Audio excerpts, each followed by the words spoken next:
Om Tat Sat Om.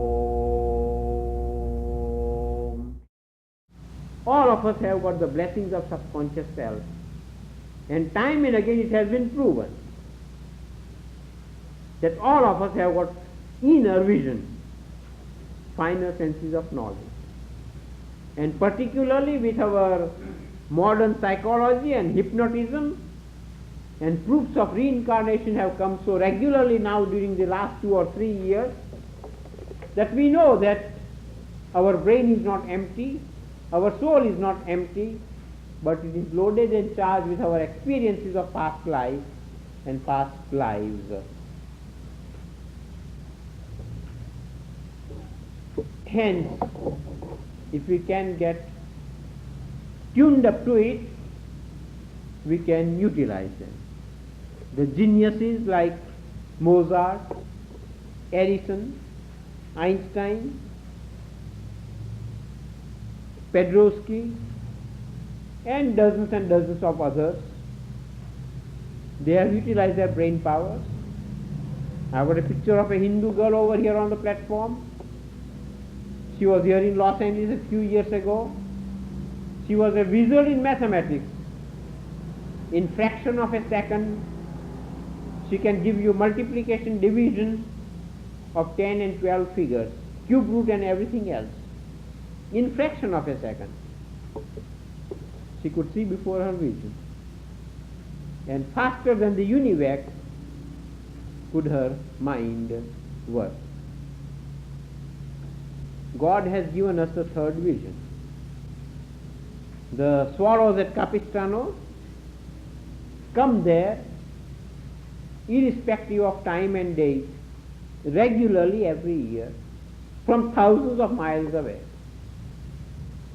The homing pigeons travel thousands of miles away at the speed of 50 and 60 miles an hour and go to the right home and place. We have examples of dogs and cats who have traveled thousands of miles away to see their master.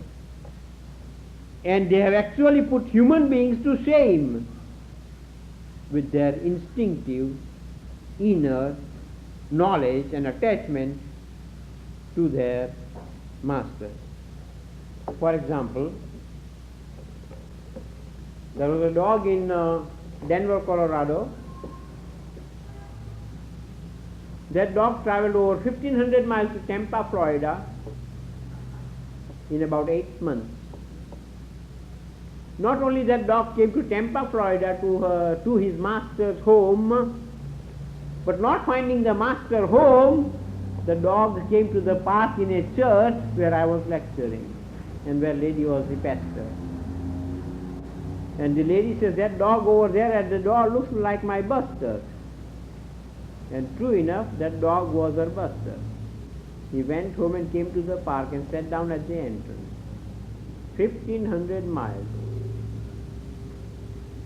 Another dog performed a universal miracle. That dog left Glendale, California in 1943 and went to New York City in search of his master.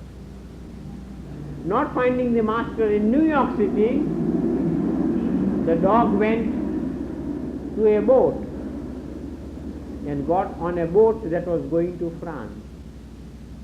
Not on a boat that was going to Brazil or Africa or England or elsewhere, but boat that was going to France. And when the boat disembarked at Cherbourg, the dog started running again and finally found his master on the battlefield. Took a journey of over 12 months. But that was the inner self of the dog to find the master. And so there are stories of dozens of cats I have on the platform over here who have traveled thousands of miles having little skirmishes and starvation and all that. But they went home to the master. Compare to that the human life and human beings. On the average, there are 300 human beings in New York City each day who come to visit New York City, get to their business in a hurry from their hotels, check their key at the counter, run off to business, tire themselves out during the day. At 12 o'clock, 1 o'clock, 2 o'clock, when they want to return back home, they ask the question, at what hotel did I register this time? And the New York Police Department have got to find keys and residencies and registration for not less than 300 people every night between 12 and 2 o'clock in the morning. There is a special department whose business is to find residences of these human beings, 300 of them every day. And that was several years ago, possibly it has increased now. What kind of human beings are we? Now then, every minute and every second, our subconscious mind is helping us and guiding us, protecting us, and showing us the way. Om Tat Sat Om Shanti.